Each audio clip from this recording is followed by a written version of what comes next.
ஓம் நம சிவாய. வணக்கம்.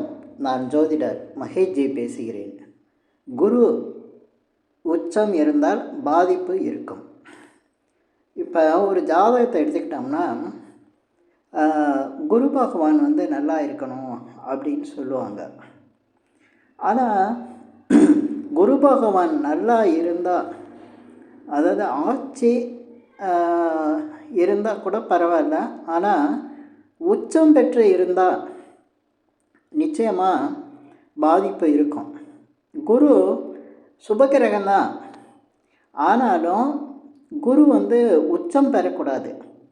குரு உச்சம் பெற்ற ஜாதகங்கள் பார்த்திங்கன்னா பாதித்து தான் இருக்கும். அது எந்த வகையில் பாதிச்சிருக்கும், அந்த பாதிப்பு எப்படி இருக்கும், அந்த பாதிப்புனால் என்ன ஜாதகருக்கு எந்த பலன்கள் நடக்கும், அதே போல் அந்த பாதிப்பில் இருந்து சரியாகணும்னா எப்படி, அப்படிங்கிறதுக்காக தான் நான் இந்த பதிவை கொடுத்துருக்கேன்.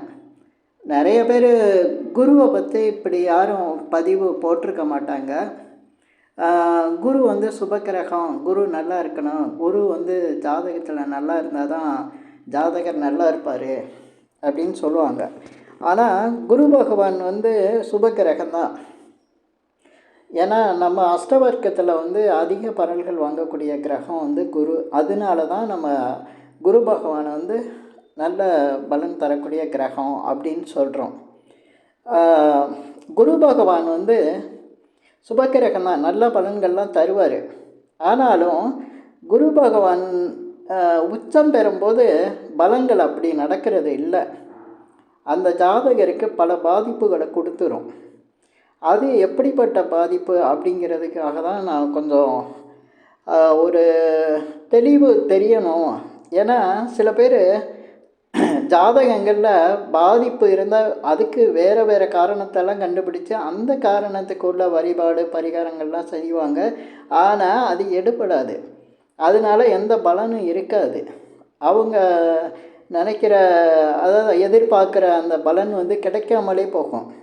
அப்படி ஆகிடக்கூடாது. நல்ல பலன்கள் எல்லாருக்கும் கிடைக்கணும். சரியான பாதிப்பை சொல்லிட்டோம்னா, அந்த பாதிப்பை தெரிஞ்சுக்கிட்டாங்கன்னா நிச்சயமாக அவங்களுக்கு நல்ல பலன்கள் கிடைக்கும்.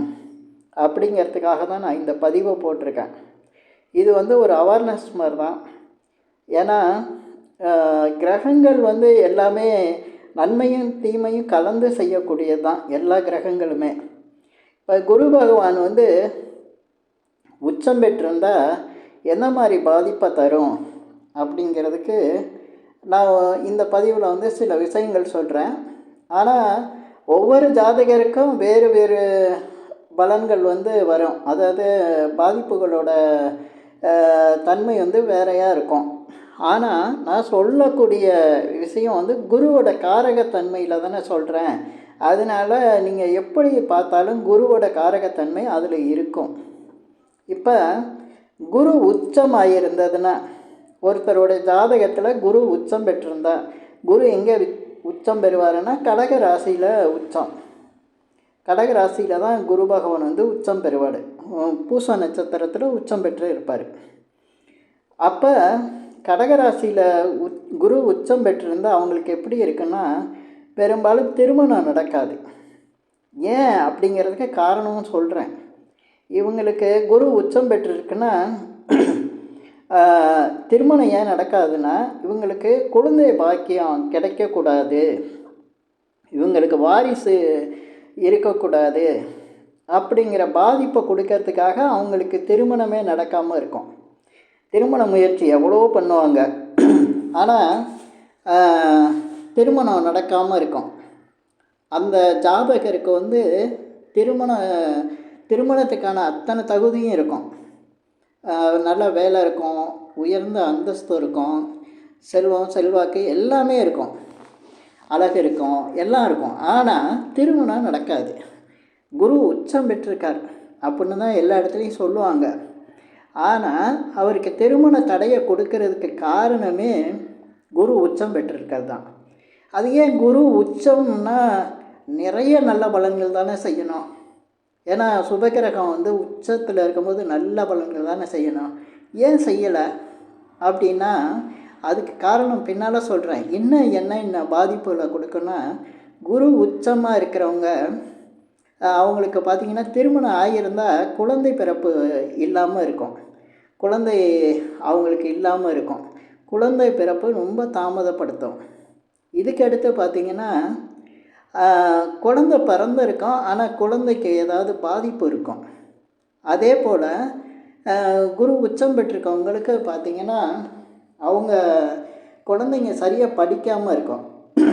மற்ற குழந்தைங்க மாதிரி ஒரு நல்ல நிலையில் இல்லாமல் இருக்கும். இதுக்கடுத்து நல்லா படித்து நல்லா வந்துட்டால் கூட அவங்க திருமண வாழ்க்கை சரியாக அமையாது, திருமணத்தில் பாதிப்பை கொடுக்கும். இந்த குரு உச்சம் பெற்றிருக்கவங்களோட குழந்தைங்களுக்கு திருமணம் ஆகாமல் நிறைய பேர் இருப்பாங்க. திருமண வாழ்க்கையை அவங்களுக்கு கொடுக்காது. ஏன் அப்படின்னா இந்த குரு வந்து குழந்தைக்காரகனாக வராரு. அதனால் குழந்தை சம்பந்தப்பட்ட விஷயங்கள் எது வருதோ அது சம்பந்தப்பட்ட விஷயங்கள் எல்லாத்தையும் தடுக்கும் குரு உச்சம் பெற்றிருந்தா. சரி, குரு உச்சம் பெற்றிருக்கையில் ஏன் தடுக்கிறாரு அப்படின்னு கேட்டிங்கன்னா, குரு வந்து தன் வீட்டுக்கு 8ஆம் இடத்துல போய் மறைவிடத்தில் தான் உச்சம் பெறுறாரு. 2 வீடு இருக்கும், தனுசு ஒன்று இருக்குது, மீனம் ஒன்று இருக்குது. இப்போ தனுசுக்கு பார்த்திங்கன்னா 8ஆம் வீடாக வரும், மறைவிடமாக வந்துடும். அங்கே தான் போய் உச்சம் பெறுவார். அப்போ குழந்தை சம்பந்தமான அத்தனை 8ஆம் இடம் என்ன தடையை தானே சொல்லுது. 8ஆம் இடம் தடையை தான் கொடுக்கும்.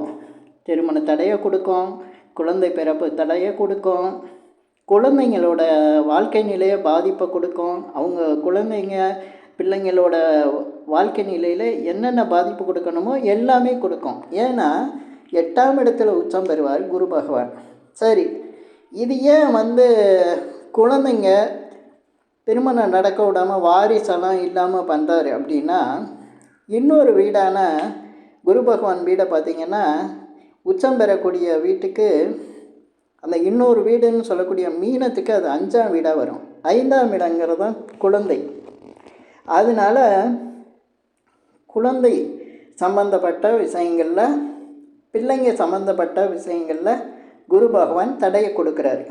இது தாங்க இதில் உள்ள உண்மையான நிலவரம்.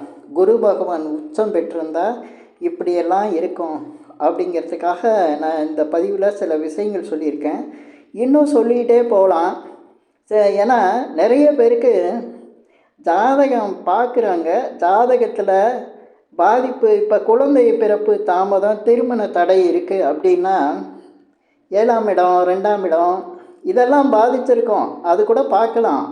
ஆனாலும் குரு உச்சம் பெற்றிருக்காரா அப்படிங்கிறத பார்க்கணும். குரு உச்சம் பெற்றிருந்தால் இந்த மாதிரி பாதிப்பு இருக்கும். இன்னும் கூட சொல்லப்போனால் 5ஆம் இடம் அப்படிங்கையில் என்னென்ன காரகத்துவம் வருதோ அது எல்லாமே வந்து பாதிக்கப்படும். அந்த 5ஆம் இடத்து காரகத்துவம் அப்படின்னு சொல்லும்போது உங்களுக்கு ஜாதகம் புரிந்தவங்களுக்கு ஓரளவுக்கு புரியும். ஏன்னா 5ஆம் இடம் தான் ஒருத்தருடைய ஆழ் மனது ஆசைகளெல்லாம் சொல்லணும். அதே போல் உயர் கல்வியெல்லாம் சொல்லும். இதெல்லாம் வந்து ஆசைகளில் கஷ்டப்படுத்து, அதாவது தடை ஏற்படுத்துறது, எந்த ஆசையும் நிறைவேறாமல் போகிறது, அவங்களுக்கு அதே போல் கல்வி நிலையில் தடையை கொடுக்கறது. இன்னும் சொல்லப்போனால் அதிர்ஷ்டம் இல்லாத வாழ்வுன்னு கூட சொல்லுவாங்க. ஏன்னா 5ஆம் இடத்தை அதிர்ஷ்டம்னு சொல்கிறது. அதிர்ஷ்டம் இல்லாத வாழ்க்கை இப்படியெல்லாம் கொடுத்துரும். நான் இதில் வந்து நிறைய நெகட்டிவாக பேசுகிறேன்னு நினச்சிடாதீங்க. இதெல்லாம் ஏன் பேசுகிறேன் அப்படின்னா, இந்த மாதிரி பாதிப்பு இருக்கிறவங்கள அந்த கரெக்டாக அந்த குருவுக்கு தகுந்த வழிபாடும், குருவுக்கு தகுந்த என்ன முறைகள் இருக்கோ அந்த மாதிரியெல்லாம் நீங்கள் அதை கண்டுபிடிச்சி செஞ்சுட்டா இதிலிருந்து விடுபட்டுடலாம். இதுக்கு தான் எப்போவுமே வந்து நெகட்டிவான விஷயங்களை சரி பண்ணிட்டா எல்லாமே சரியாக தானே இருக்கும். ஆனால் அதை விட்டுட்டு மற்ற விஷயங்களெல்லாம் நம்ம எதனால் பாதிப்புன்னா, இப்போ திருமணம் பாதிக்கப்படுது, 7ஆம் இடத்தை பார்க்குறோம், குடும்பத்தில் பிரச்சனை வருது, 2ஆம் இடத்தை பார்க்குறோம். இதுபோல் பணம் தடை, பணம் விஷயங்களில் பிரச்சனை வருது. ஏன்னா குரு வந்து பெரிய பணத்தையும் சொல்லக்கூடியவர், பண இழப்பெல்லாம் கொடுக்கக்கூடியவர். அதனால் இதெல்லாம் வந்து பிரச்சனையாகுது அப்படின்னா, அப்போ வந்து நீங்கள் குரு உச்சம் பெற்றிருக்காரா அப்படின்னு பார்க்கணும். அப்போ குரு உச்சம் பெற்றிருந்தால் அதுக்கு என்ன செய்யணும்? அதனால தான் சுய ஜாதகத்தை எப்போவும் நல்லா ஆராய்ஞ்சு பார்த்து அதுக்கு தகுந்த வழிபாடு. இப்போ நான் இதில் அந்த வழிபாடு இதெல்லாம் சொல்லலை. என்ன காரணம் அப்படின்னா, ஒவ்வொரு ஜாதகத்துக்கும் அவங்களுடைய செயல்பாடுகளே இதுக்கு காரணமாக இருக்கும். இப்போ குரு உச்சம் பெற்றிருக்காருன்னா அதுக்கு தகுந்த செயல்பாடு அவங்கள்ட்ட இருக்கும்.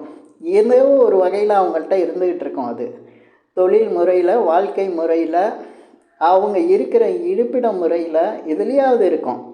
இது எல்லாத்தையும் நம்ம வந்து ஒரு வீடியோவில் கொண்டு வந்து சொல்ல முடியாது. ஒவ்வொரு தனிப்பட்ட ஜாதகத்துக்கும் வேறு வேறு நிலைகள் இருக்கும். இந்த மாதிரி இருக்கும்போது அந்த பாதிப்பான விஷயங்களை இவங்க நிறுத்தினாலே அதுவே இவங்களுக்கு பரிகாரமாயிரும். அதுதான் இவங்களுக்கு உள்ள வழிபாட்டில் கிடைக்கிறக்கூடிய பலன் கூட ஆயிரும்.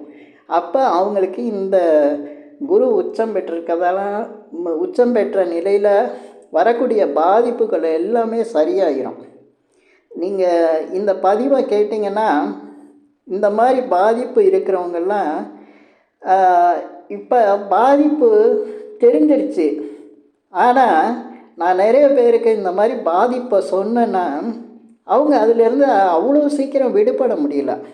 ஏன்னா அவங்களுடைய கர்மா வேலை செய்யுது.